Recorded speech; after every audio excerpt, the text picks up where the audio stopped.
Good morning, all. My name is Dr. E. Purushottam. In our previous classes, we have discussed about Fraunhofer diffraction at single slit.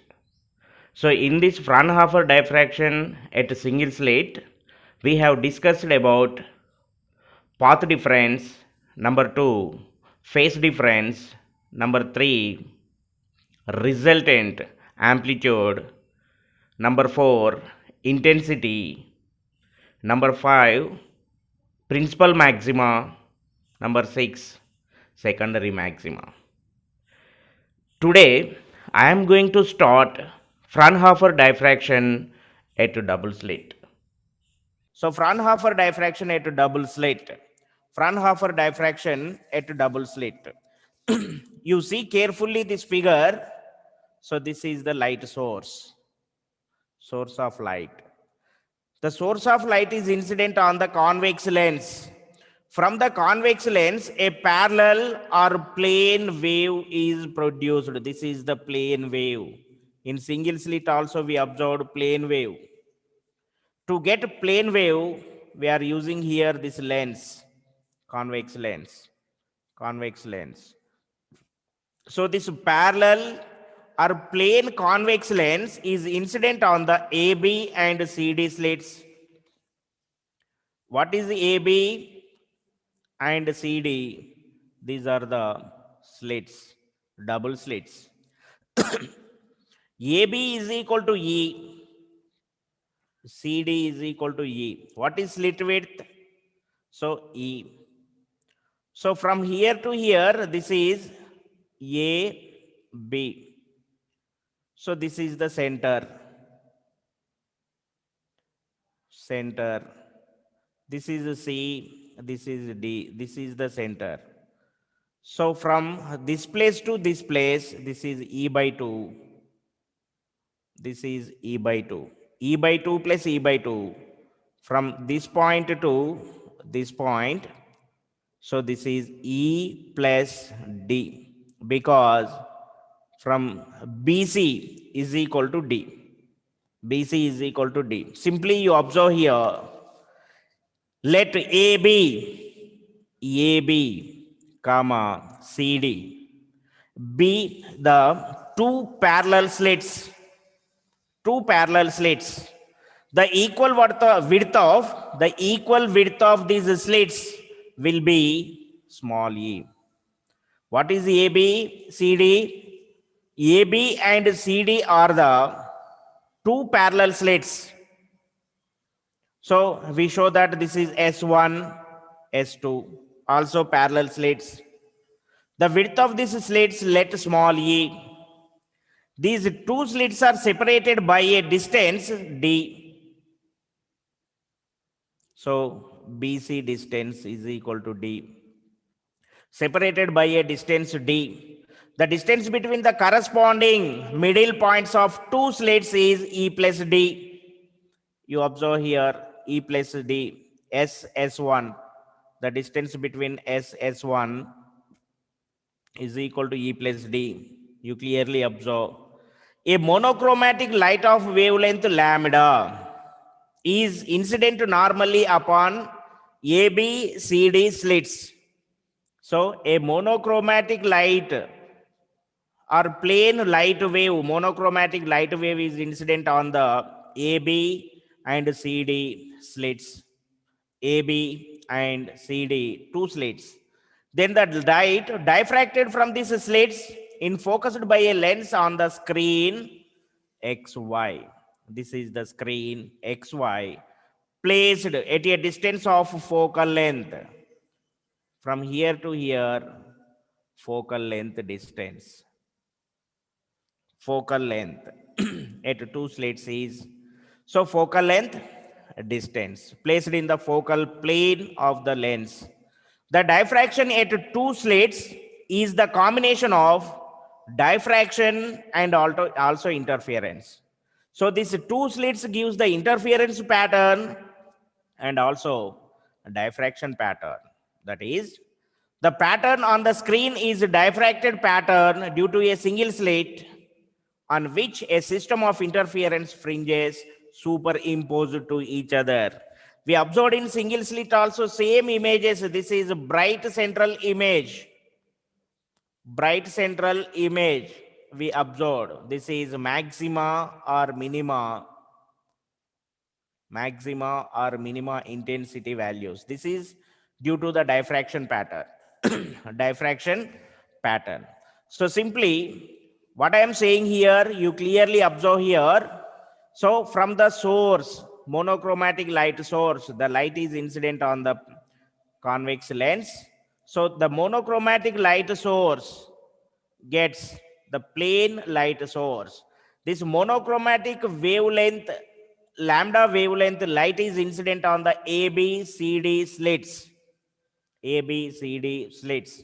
From these two slits, the light diffracted and also gives rise to interference pattern. Interference pattern. Due to the diffraction pattern ABCD, this is the primary wave. The primary wave focused on the screen and gives rise to P naught, that is bright central image. So according to Huygens, it gives the secondary wave also. The secondary wave also moving with angle theta, focused on the screen at point P1. Point P1. That is point P1. This is the explanation. When a plane wave front is incident normally on two slits, already I discussed AB and CD. The secondary wavelets from slits travel and gives rise to image at point P1. At point P1. So according to diffraction pattern,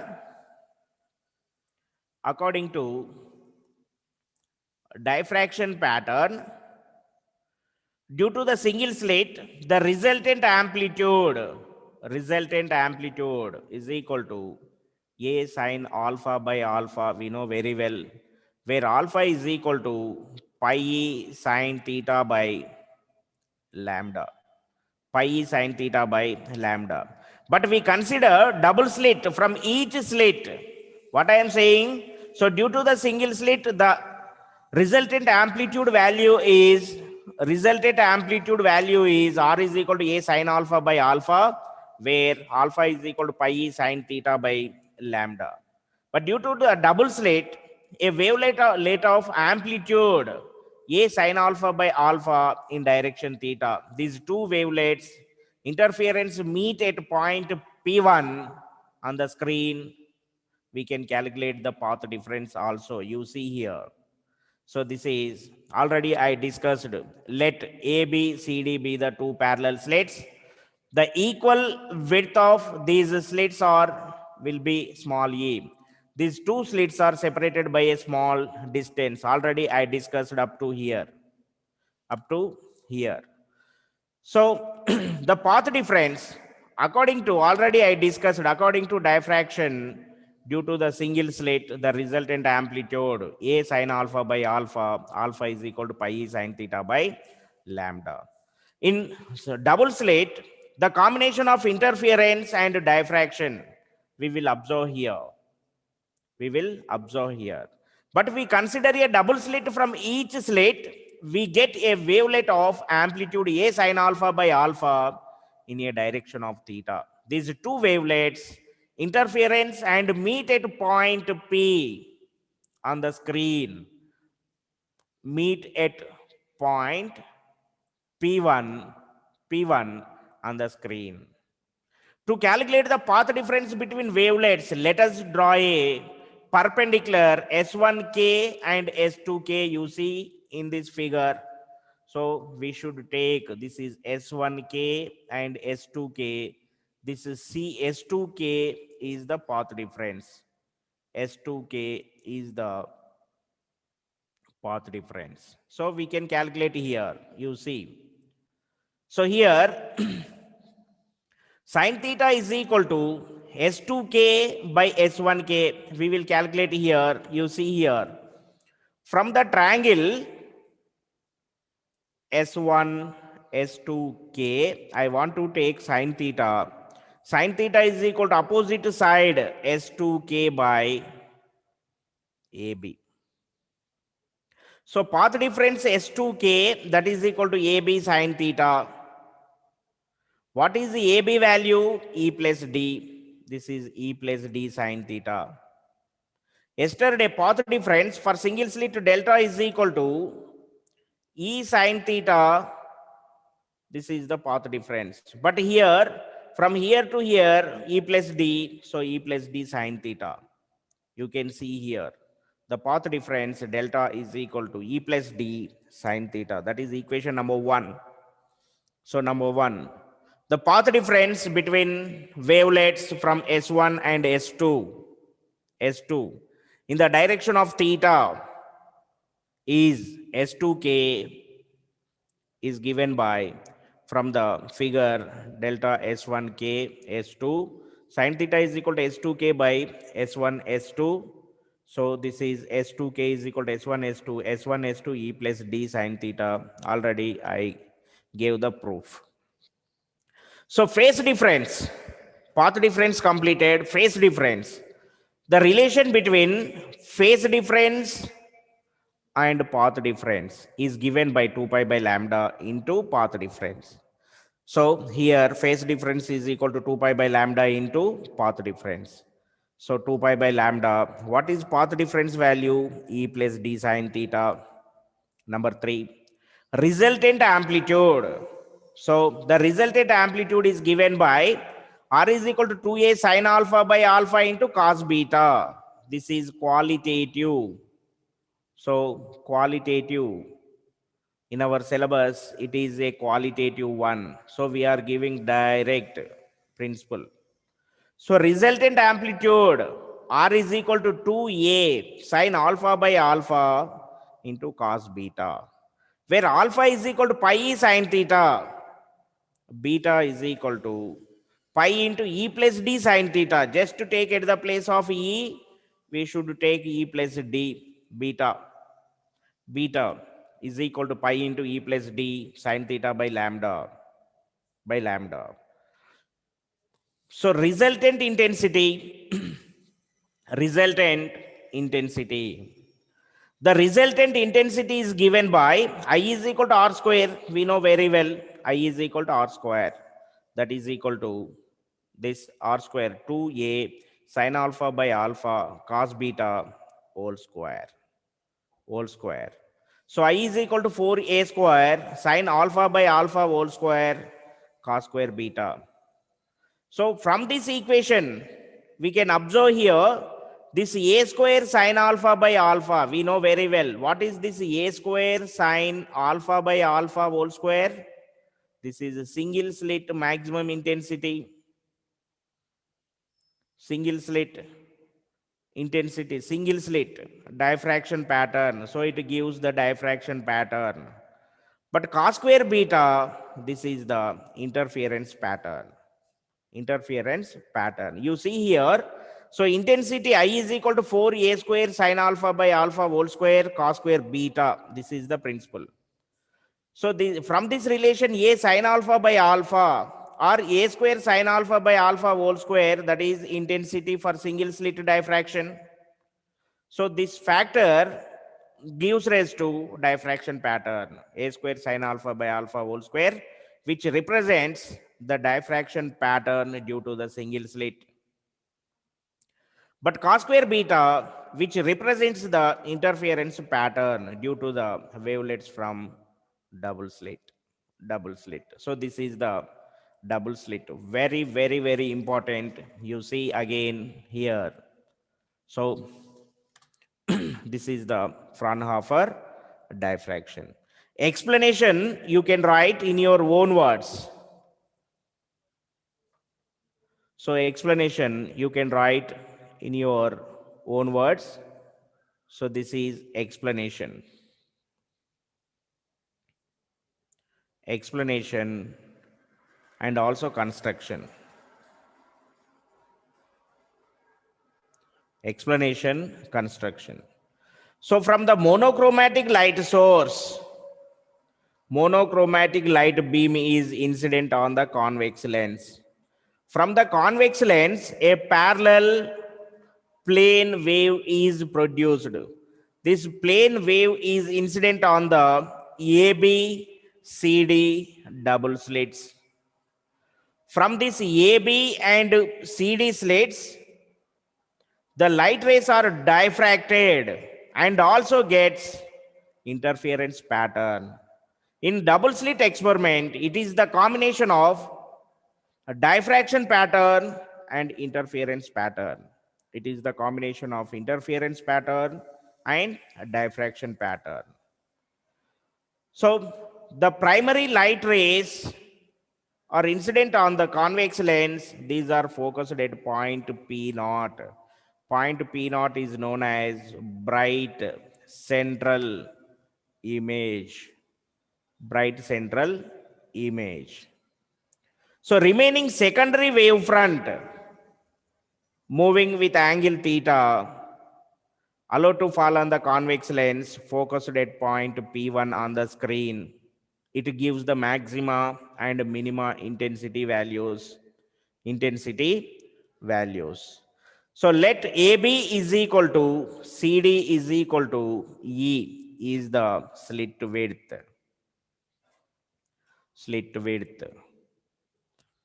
So BC is equal to D. S1 comma S2 is equal to E plus D. We can calculate path difference. So the path difference between wavelets from S1 and S2 in the direction theta is given by, you see here, from this triangle S1, S2, K. So sine theta is equal to opposite side S2K by hypotenuse S1, S2. So S2K, that is the path difference. So S2K is the path difference. S2K path difference. So S2K is equal to S1, S2 sine theta. What is S1, S2 value? From here to here, you see this is E plus D. So E plus D sine theta. This is the path difference. You can see here path difference. So path difference E plus D sine theta. E plus D sine theta.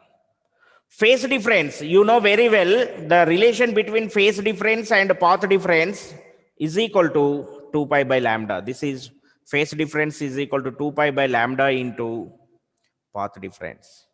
So 2 pi by lambda as it is, path difference E plus D sine theta. But resultant amplitude, the resultant amplitude is given by direct principle. I am giving here R is equal to 2A sine alpha by alpha cos beta. Sine alpha by alpha cos beta. Generally, this is the combination of, so interference combination R is equal to, we take A sine alpha by alpha plus also combination A sine alpha by alpha, 2A sine alpha.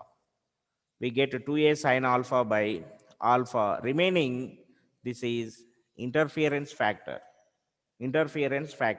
So simply you remember like that. So amplitude R is equal to 2A sine alpha by alpha cos beta, where cos alpha is equal to pi e sine theta by lambda. Beta is equal to, so both are same. You see alpha is equal to pi e sine theta all divided by lambda.